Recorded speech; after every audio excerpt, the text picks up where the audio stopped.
श्री कृष्ण की शिक्षाओं में से एक सबसे गहन पहलू यह है कि मृतकों का सम्मान करना और यह समझना कि हमें उनसे कौन सी 3 चीजें कभी नहीं लेनी चाहिए।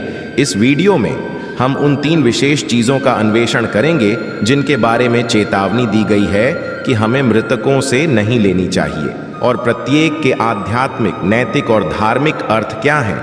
कई संस्कृतियों और आध्यात्मिक परंपराओं में मृतकों को पवित्र के रूप में पूजा जाता है जो परलोक की ओर बढ़ चुके हैं। हिंदू धर्म में उदाहरण के लिए यह विश्वास किया जाता है कि मृतक अपने पिछले जीवन के कर्मों के आधार पर परलोक में न्याय का सामना करते हैं। कुछ अफ्रीकी संस्कृतियों में मृतकों को आध्यात्मिक शक्ति का प्रतीक माना जाता है और अक्सर पूर्वजों के माध्यम से परामर्श किया जाता है।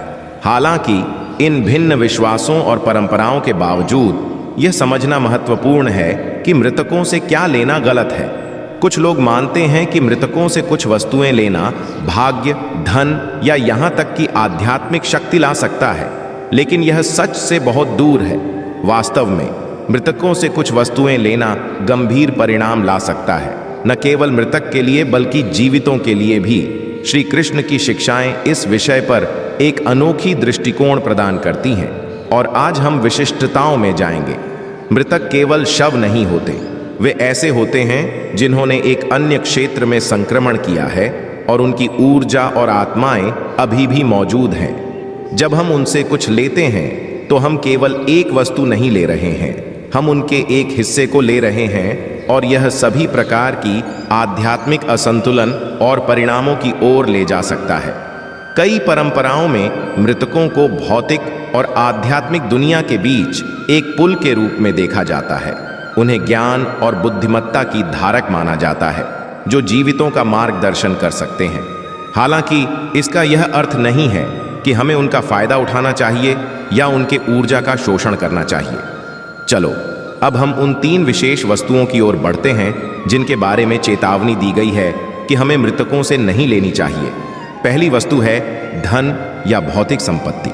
श्री कृष्ण के अनुसार मृतकों से धन या भौतिक संपत्ति लेना एक गंभीर अपराध है जो आध्यात्मिक अवनति और नैतिक भ्रष्टाचार की ओर ले जा सकता है। यह इसलिए है क्योंकि धन और भौतिक संपत्ति अहंकार का प्रतिनिधित्व करते हैं, और जब हम इन्हें मृतकों से लेते हैं तो हम उनके अहंकार और लगाव को अपने साथ ले जा रहे हैं। दूसरी वस्तु है ज्ञान या रहस्य। श्री कृष्ण हमें चेतावनी देते हैं कि हमें मृतकों से ज्ञान या रहस्य नहीं लेना चाहिए, क्योंकि इससे आध्यात्मिक गर्व और घमंड पैदा हो सकता है।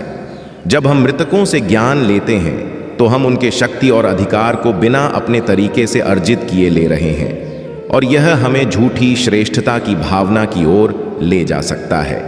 तीसरी और अंतिम वस्तु है बुद्धिमत्ता या आध्यात्मिक शक्ति।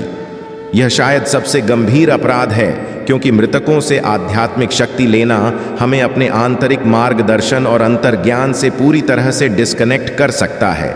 जब हम मृतकों से आध्यात्मिक शक्ति लेते हैं तो हम वास्तव में किसी और की ऊर्जा और ज्ञान पर निर्भर हो रहे हैं, बजाय इसके कि हम अपनी खुद की विकसित करें। श्री कृष्ण की शिक्षाओं के केंद्र में आध्यात्मिक ईमानदारी बनाए रखने का महत्व है।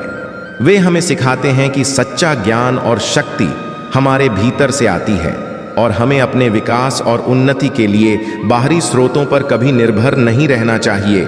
मृतकों का सम्मान करके और उनसे इन 3 वस्तुओं को न लेकर हम अपनी आध्यात्मिक ईमानदारी को बनाए रख सकते हैं और अपने आंतरिक मार्गदर्शन और अंतर्ज्ञान से जुड़े रह सकते हैं। इस वीडियो में हमने श्री कृष्ण द्वारा सिखाई गई 3 चीजों की खोज की जिन्हें हमें मृतकों से नहीं लेना चाहिए।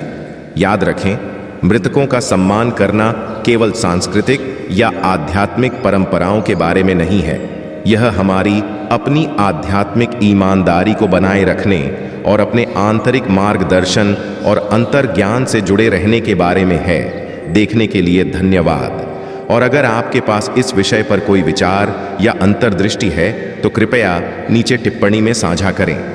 आध्यात्मिक शिक्षाओं पर अधिक जानकारी के लिए मेरे अन्य वीडियो देखना न भूलें और उन्हें अपने दैनिक जीवन में कैसे लागू किया जाए